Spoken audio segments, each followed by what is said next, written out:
Dude, can you hear me? Can you guys hear me out there? Great. What's going on, everybody? Hey, real quick, we have a burst fade coming to you today. I'm gonna kind of walk you through some of the steps of how I do the burst fade. This ain't the perfect way, just some stuff I picked up along the way. Hope you enjoy it. Like and subscribe. Appreciate you guys. God bless.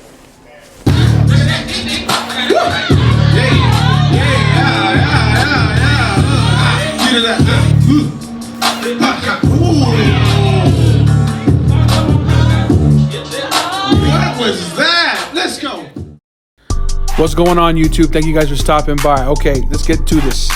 I got the number 4 on here. I'm clearing out some of that bulk and the upper areas, getting some of that longer hair off. Just cleaning the canvas up. Here in a minute, you're gonna see me throw on the 1.5 guard. There it is. I got the 1.5 guard on there now, and I'm going under that. And what I'm doing is I'm clearing it out.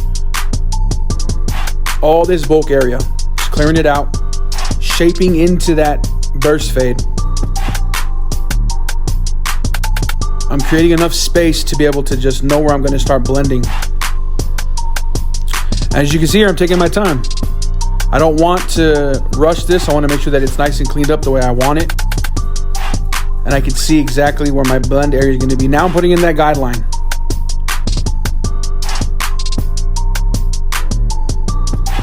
I'm just using the clipper. I got them zero gap pretty good, and so setting in that guideline. I'll follow up with the trimmer at the end of the cut anyway.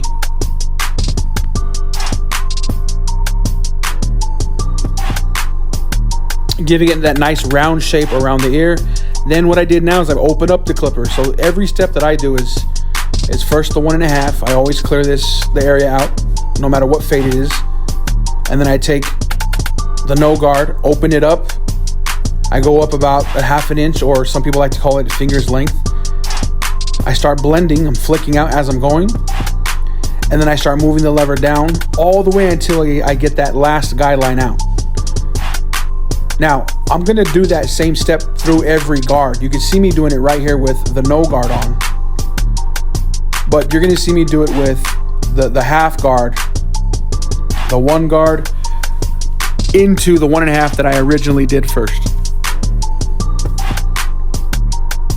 And just like the 1.5, you're gonna see me take my time. I'm gonna have it open and I'm gonna clear out and keep flicking that area out until I'm comfortable before I want to start walking it down. Always keep in mind with the burst fade, you're rounding it out around that ear, following the guideline, shaping the whole time while you're cutting. Now I got that half guard on there, and I'm doing the exact same steps. I have it all the way open. I'm going up about another 1/2 inch, finger length or so, and I'm blending. You can see it's blending. I'm flicking out. I'm not creating hard lines.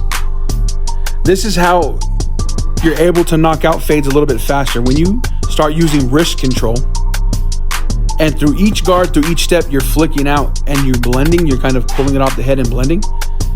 It doesn't create hard lines, and those not creating hard lines is what makes it easier to fade into the next step. And so I'm doing the exact same step. I have the half guard on, I opened it, I'm flicking out, and I'm walking it down. I'll move that lever down and go under what I just did. Keep going with the lever under what I just did, move it down. Throw the 1 guard on, doing the exact same thing.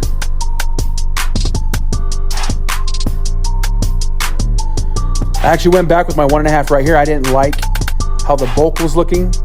So I threw the 1.5 guard back on, and I went and just cleared out some of that bulk and shaped it just a little bit more. Clipper over comb while I'm there. You can see it's starting to come together now. Now I got the 1 guard on, and I had to go back and just get a little bit more of that detail work. So I opened it up, and I know where my 1.5 is. So I'm flicking out and blending into that 1.5.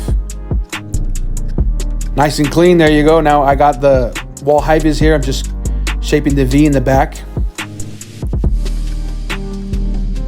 I like these trimmers a lot. I got to be careful because they're a little close. They're set a little close, and guys who have sensitive skin leaves them kind of red. So I got to be light-handed with these ones. But as you can see here, look, the line just sets in nice and clean. I always set in the V just a little high. Not crazy high, but enough to where it makes that burst fade pop. And then kind of like you do with a taper, I'll set the line in going up towards the ear, kind of like the taper. You're going to see me do it here in a second. There it is, just setting that line in. It really makes the burst fade pop.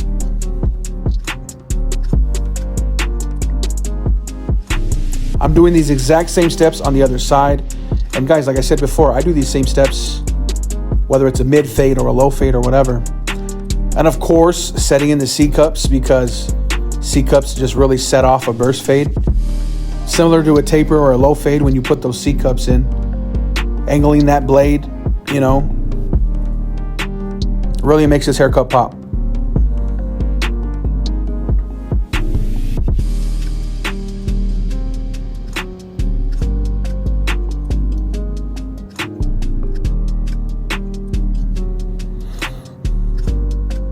Now he wanted some beard work done with his haircut today, so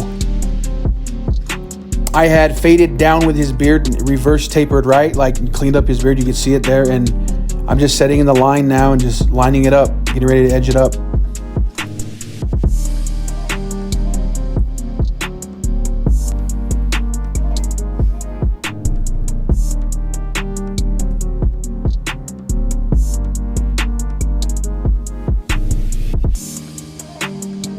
So what I always do is always set in the line with my trimmer, and then I'll follow up with the straight razor.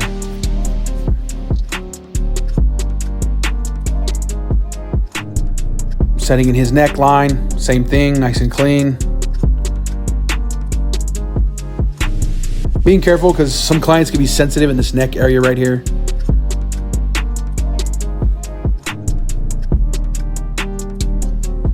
Knocking his line up out. Start in the middle, work your way to one side, start in the middle, work your way to the other side. So you can see there, I went to the left first, now I'm going to the right. And like I said, follow up with the straight razor. I really appreciate you guys watching.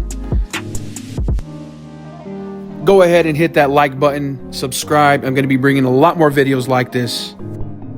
There's a burst fade, guys. Appreciate you. Thank you for your time. Stay up. God bless.